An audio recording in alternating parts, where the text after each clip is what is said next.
Yo, yo, yo, yo, your boy is back. Let's go ahead and get into this topic of conversation, man. Let's go ahead and get into Kevin Stefanski, man. This is his post game. I'm gonna give you my reaction, man. I'm gonna I'm gonna try to be as authentic as possible. Let's go ahead and get into it, man. Trent has a quad injury. We'll evaluate that in the morning. Obviously, we're going to win as a team. We're going to lose as a team. So we'll all own that, including myself. But it's extremely disappointing. Some of the moments of that game in terms of how that game unfolded. Obviously, you can't give up 2 return touchdowns. That in the first quarter, and that kind of set us back initially, and then we just didn't do a good enough job in any facet. Just didn't do a good enough job, and that's a disappointing part for me and for this football team. But we're just going to keep swinging. With that, I'll take any questions. To what do you attribute the 2 kickoff return, the unpunt return touchdown? You have to look at those, Mary Kay, to really find out. But anytime something like that happens, we have to do a better job in all facets. We got to put the guys in position, then they got to go make a play in those. But he keeps saying we have to put the guys in position. If you notice, this is the same thing he keeps saying every post game. It is your job as the head coach to make sure that your team is in better positions before they play the game and during the game. That's your job. You get paid millions of dollars to do your job at a high level. And it's not really called a high level because this is supposed to be your expertise. And I don't want to hear anybody talking about he's the coach of the year 2 times. Guess what? G. Bush already put the information out there. The coach of the year is full of media folks that put in their votes of who they like as the coach of the year. So if you set the foundation right there, you don't have to go any further, and you can assume that this is a joke that he was a coach of the year for 2 years. It's a joke because the people that's voting for him to be coach of the year is the media. And then you have some of the media personnel that kisses his behind and show favoritism based off on who the person is. It's just as simple as that. Special teams is so much of just, 11 guys doing their job, and we just didn't do our job. Kevin, what did you like about the offense early? You didn't do your job. After that. Yeah, obviously, things that we, need to clean up, staying on the football field, scoring points. Some like early, there were some good moments coming out, going into halftime, obviously, getting that field goal executed, but plenty to clean up. The 4th and 1 with about 10 minutes left, where is that ball supposed to go? I'd have to look at it. It's a pass that can go to multiple people. Kevin, obviously the change of Tommy calling the plays, just how was the process with that today, and what do you think overall for his vision with the offense today? Yeah, I obviously, like I told you guys, I have a total trust in Tommy. Obviously, we fell short as a team, but we'll just continue to try to find ways to put our guys in position. When you look at some of the untimely penalties on offense and defense, the tripping call and then late on the last drive, what do you have to say about that, and where does that kind of lie? Like, why do you want to that? Listen, we'll, like I said earlier, Daniel, we'll win as a team, we'll lose as a team. It's never going to be about one play, but bottom line is we have to play smart. That's a key to this winning and losing. I'm sure you're talking there too about the neutral zone infraction on that last drive. Just mental error, or what's happening? Yeah. Again, it's never about one play. We have to do our job, all of us, in that moment. That's very disappointing. Kevin, it says Dillon, did you see any improvement from what you saw over the first 4 games from him? Where did you kind of feel like I think it's I have to always, to give you a better evaluation, have to look at it. But I know there's plays that he's going to want back. I thought he made some plays with his feet also in this ball game, but can always improve. What is 3 minutes left? They have it. You don't call timeout right away. Just take us through what you're thinking there. Obviously, the penalty sunk you, but what were you thinking with Now, y'all listen now. You see how he got his boys back. Now, I guarantee if this was Shedeur Sanders that made bonehead plays like Dillon Gabriel has done, he would be crucifying Shedeur on that podium. He doesn't like Shedeur Sanders. But if you notice, every post game, he makes it a priority to make sure he uplifts and protects Dillon as much as possible. That sequence there. Yeah, obviously you're thinking about when to call those things, and depending on, I think I got a first down on the first play there. You're going to stop it to try and get it back. And again, all things that it's easy to look at the end of that ball game, and we will, and we'll certainly be transparent with each other. But it's a 60-minute football game, and we got to do our job for 60 minutes. Was getting Jerry involved an emphasis this week? Yes, and it should be an emphasis every week, really. How about just the fact that you guys gave up 6 sacks, 4 by Will McDonald? What kind of was the situation there? Again, probably premature to say anything until I look at it, Mary Kay, but it's very typically a combination of things, whether it's offensive line, protection plan, getting open, all those things. Are there times where you think like Dillon just isn't seeing it as quickly, and especially when you talk about some of those sacks that were taken, you think he's just like seeing the field quickly and clearly? Yeah, not fair until I look at it, Daniel, but it's very easy to put sacks just right on the offensive line. We got to look at all of it and find ways to work together in those areas. Kevin, what do you feel like is an adequate sample size to properly evaluate a quarterback, especially a rookie quarterback? Yeah, it's hard for me to speculate, but every single outing that our guys get, we're going to look at it and try and learn from it. With you guys, losing this game and kind of now being behind. Listen to what he said. Properly evaluate a quarterback, especially a rookie quarterback. Yeah, it's hard for me to speculate, but every single outing that our guys get, we're going to look at it and try and learn from it. With you guys, This dude said it's very hard for me to speculate, but you didn't have no problem speculating on Shedeur Sanders off his second preseason game. You had no problem giving your input after that preseason game. But now all of a sudden, not even all of a sudden, but each time Dillon Gabriel goes out there and play, you make it your priority to protect him as much as possible.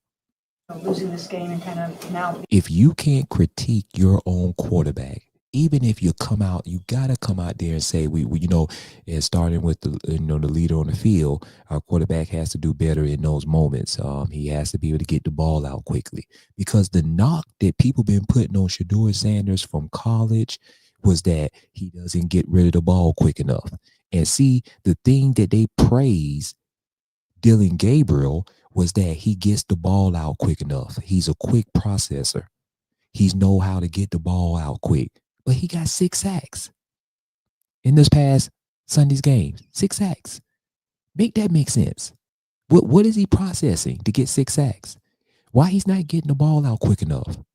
See, a lot of these people, they're quiet now because the same thing he was knocking Shedeur Sanders, Dillon Gabriel does it even worse. Cat got your tongue. Can't say nothing now. Being behind the 8 ball. I mean, do you stick with Dillon Gabriel after this game, or do you think about making a change? Yeah, we're going to stick with Dillon. Obviously, this is a young players that you're always trying to get one. You notice this is right after the game. Right after the game. Obviously, we're going to stick with Dillon. See, this is the stuff that I'm telling you about, that Shedeur Sanders needs to be put in for the next game as soon as possible, so you can see the talent of Shedeur Sanders, to see what you got with Shedeur Sanders. By you not putting him out there, we already got enough sample size of what we've seen. And there's enough sample size, even bigger of a sample size, that we know that Dillon Gabriel is not it. He is not the quarterback. He's definitely not a franchise quarterback. Hell, he's not even a backup quarterback. Game better and those type of things, but we have to play better as an offense. We have to coach better, all the above. And what about the job that your defense did on Justin Fields for most of the football? Come on, man. We got to do better than that. Let's go here. Let's go here.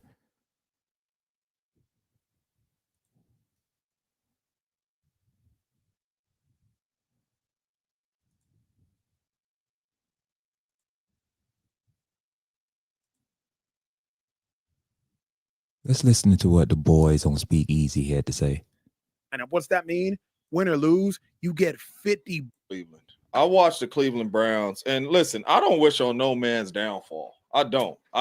Dillon Gabriel, I don't know him. I hope he goes out there. He's a rookie and plays well. But when I watch Dillon Gabriel play the game, this Cleveland Browns team scores 1 to 2 touchdowns a week.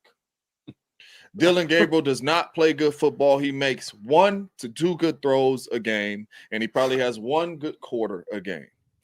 If I'm on that Cleveland Browns team and I continue to get up here and hear what my coach is saying about we not even giving a young quarterback that had a first-round talent that we seen jump in here in preseason and training camp and ball out, that we know is going to bring us some different energy, that we know is probably going to be better than Dillon Gabriel, that we know is going to give us a better chance of scoring some points on offense so we can pin our ears back with Myles Garrett and go play some defense, put him out there.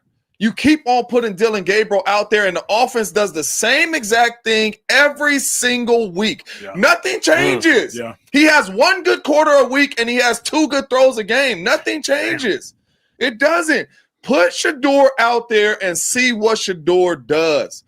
If anything, like we just talked about Brian Daboll, if Shedeur comes out there and he balls out and he plays lights out, you might not get fired in a couple weeks neither. Mm-hmm. If you keep on throwing Dillon Gabriel out there, you're going to get fired in a couple weeks. That is what's going to happen. And then you know what's going to happen? That assistant coach that comes up in there, you're going to be like, Shedeur, you ready? Because he's going to be looking for Shedeur to go out there and play well. Dillon Gabriel has had his chance, and he shows us every week that he's not ready. It does not mean he's not going to. He's not lying. Everybody that have eyes can see that Dillon Gabriel is not it. He's not even mediocre. He's garbage. He's trash. Did you see the throws? A lot of the throws that he made, overthrowing the tight end, overthrowing the wide receiver, throwing to the ground. This guy is literally trash. There's no other nice way in putting it but being blunt. You should get tired of seeing the same old thing from the little leprechaun. Be a solid quarterback in the league, but right now you're not ready. We're gonna get this other young fella an opportunity to go play. But I'm so tired of hearing Stefanski stand up there and act like you don't even want to talk about a player on your team. That's what I don't. That's what I don't like. This dude is on your team, and it's easy to say, "Hey, man, listen, we don't think Shedeur's ready right now." Or, "Hey, I don't want to answer no questions about Shedeur. He's getting better, but we're gonna rock with Dillon Gabriel because we drafted him in the 3rd round, and we're gonna go the whole season with him until the wheels fall off, unless he just garbage or get hurt." Say something, but you get up there and act like you don't even want to talk about Shedeur, a player on your team. And you sit here and say in the same sentence, we trying to develop all our players. You're not, because if you were, Shedeur would have been out there in some of these blowouts. You still got Dillon Gabriel out there looking awful, and you know not even going to win the game. Mm-hmm. That's so I don't even. You want to get fired? He's going to get fired. I don't know if he is. But do you want to get fired? I don't really. Yes. Yeah. I do, because I don't think he's handling this situation. Absolutely. Just come out and be honest with it. Yeah, he needs to be fired. And this is not about preying on someone's downfall. This is not about that. So we don't even have to put it in that type of animosity. This all has to do with doing the right thing. If you're a head coach of a football team, do the right thing.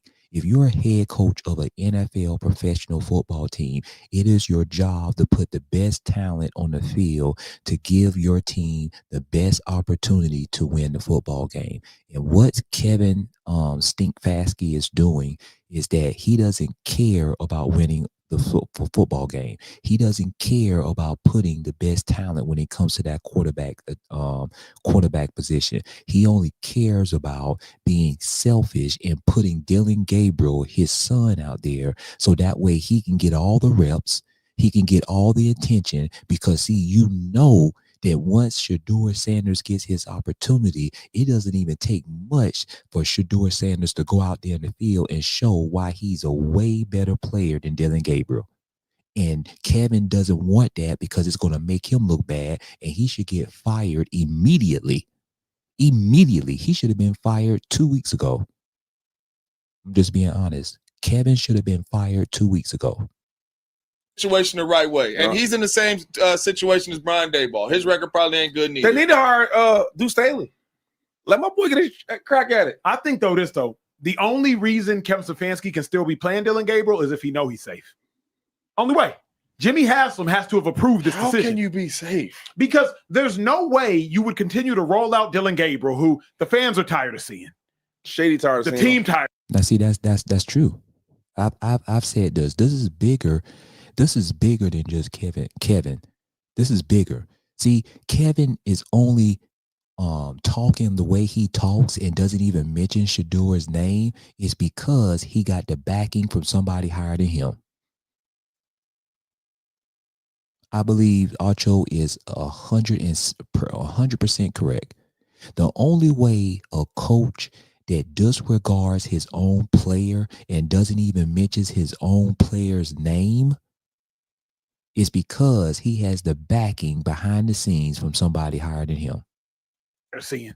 The public perception and personas are tired of seeing, and his offense is tired of seeing. There's no way you can continue to do this ignorantly if you're not safe. Yeah. I think Andrew Berry wanted Shedeur Sanders. Absolutely. We know that, the general manager. Yeah. I don't know that Kevin Stefanski cares too much for Shedeur's game. I don't know that Jimmy Haslam cares too much for Shedeur's game. I think Kevin Stefanski knows, look, I'm the head coach. So I play who the hell I want to play. That's true. If you want to be the coach, Andrew Berry, you learn how to coach. But you're the general manager. So you gave me players that I didn't feel like playing But with. say That's that, on though. you. I would respect him if he said that. Say that. You up here acting like, to be honest with you, he's really up here acting like he don't like Shedeur, like Shedeur did something to him. Yep. Shedeur didn't do nothing to you, bruh. Right? Shedeur didn't put his name up on that ticket to go say, come be a Cleveland Brown. Shedeur didn't call y'all on draft day and say, hey, man, I'm ready. Y'all drafted him. You're acting like you truly don't like this dude, and he ain't done nothing to you. At least that's how it's coming off. But Stefanski didn't want him. Barry wanted him. You coach your kids' teams, right? Coach your son's team. You know what it is. If there's a world where one of your son's teammates, his dad is like, hey, James, can you take my other son too? And you're like, yeah, all right. Yeah. But you don't want to play him because you didn't want that kid. And other pops put that other kid on your team. So now you're sitting with this kid that you didn't want in the first place. And that's Kevin Stefanski. And the only reason why I say that because I'm a legit head coach. So when them parents, you legit? No, because that's happened to me plenty of times. Hey man, you know this son good, this son ain't that good. Hey man, I'll take him because I want this son that's good, but he ain't gonna play.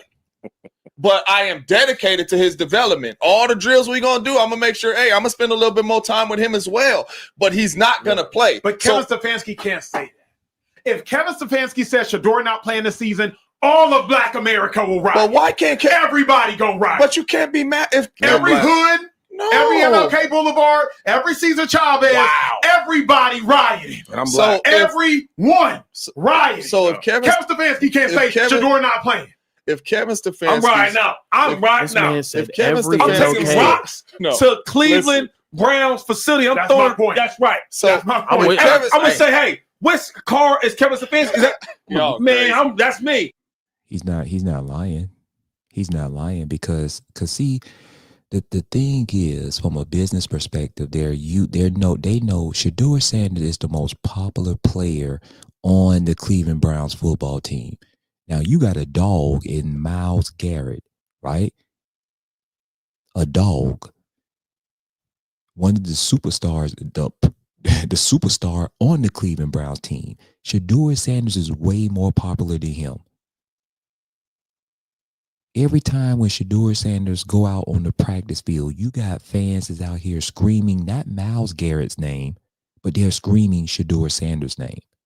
You got far as just when we had to go down to New York to play the New York Jets this past Sunday. Guess what? You had fans yelling Shedeur Sanders' name. You had fans wanting his autograph. I'm telling you, you only have a few players, and you're lucky if you get one on your team that's a transcended talent.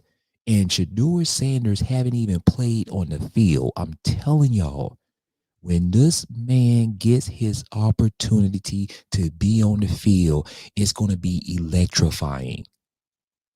It's going to be electrifying because he has that it factor. Y'all know what I'm talking about. There's only a small sample size of athletes that once they hit the field, they have this aura about themselves.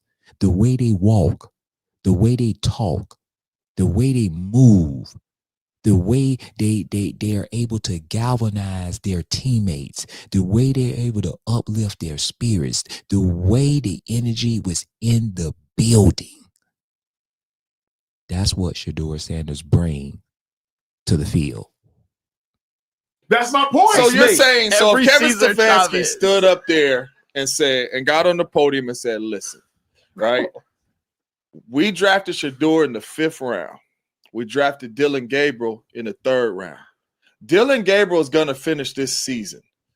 Whether we like it or not, Dillon Gabriel is going to finish this season. Why? How can you be mad at him? Because I would say this. How the hell are you going to blindly commit to a 3rd round pick?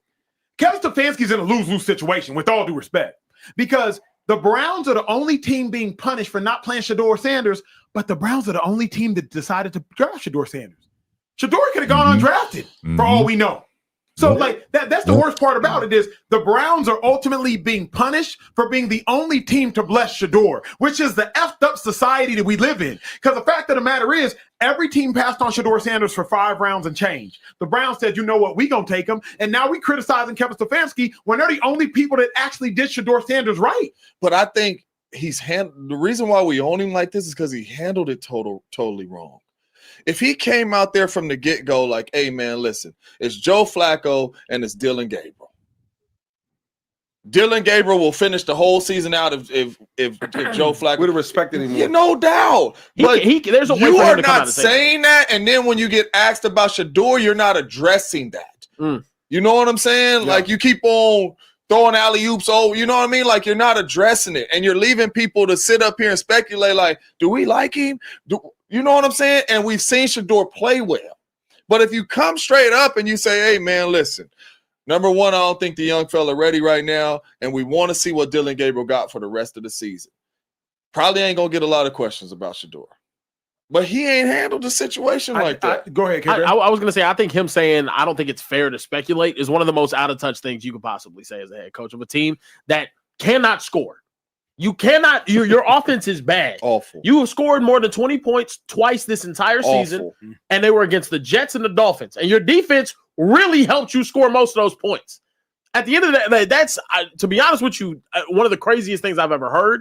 And to me, it would be easy. And obviously, there's a coach speak way to go about it. Hey, Dillon Gabriel's young. He's the guy that we're hedging our future. Listen, man, what these guys saying over here, man, is nothing but the truth. So help me God. They're saying everything that is truthful, man. You don't have to be smart to see what's going on.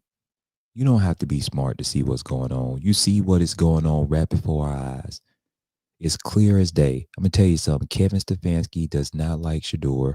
He doesn't want, if he had it his way, he's going to make sure that every chance possible, he's not going to put Shedeur Sanders in the game.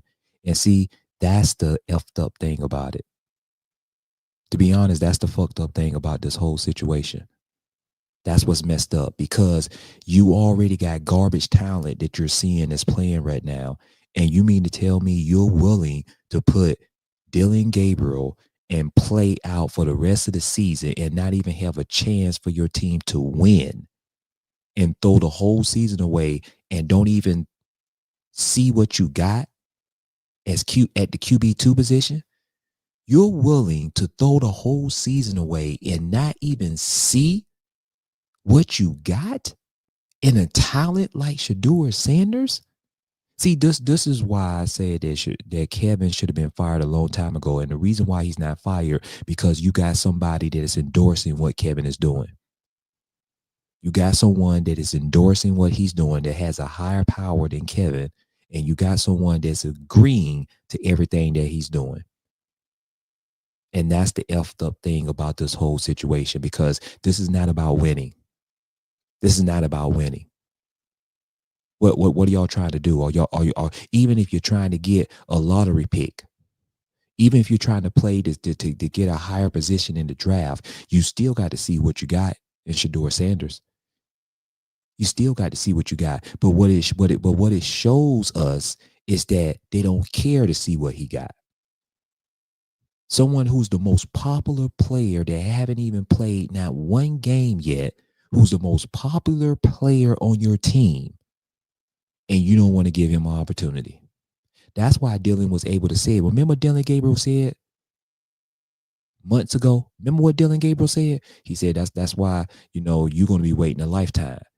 He just said it, and he said it so effortlessly. He said it out of his mouth with no type of fear, no type of concern, because they already talk in certain rooms. They already in the chat. They already talking. You don't have to worry about Shedeur. We ain't gonna play Shedeur. You're our quarterback. You're our starting quarterback. So we don't want you to be fearful and thinking that he's going to come in and take this job away from you. This is your job. Don't worry about. Let us handle Shedeur. This is what I'm talking about. What Shedeur Sanders is up against. The rejected will be respected. One way or another, you can say whatever you want, but sooner or later, the rejected will be the respected. And before it's all said and done, Shedeur Sanders is going to get his opportunity, and you can bet your bottom dollar on that.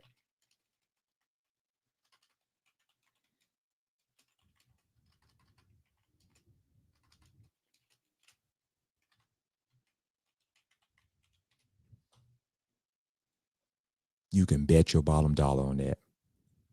The disrespect is real. Y'all already know my motto, man. Y'all stay tuned to the next video, man. And I'll see y'all on the flip side. Be nice to someone, man. If you haven't talked to someone who you love in a long time, shoot them a text. Shoot them a text. Call them. See how they doing, man.